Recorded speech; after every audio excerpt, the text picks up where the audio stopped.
闽南话，冤枉应该怎样讲？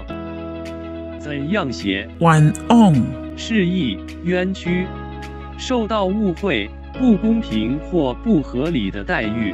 你唔通冤枉别人。你不要枉屈别人，示意徒劳无功，形容无实质效益，白白浪费。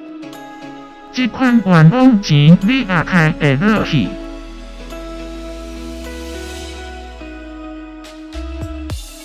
这种浪费钱你居然花得下去，请支持我，点击 subscribe， 然后再单击小铃铛，也不要忘了转发给您的朋友圈。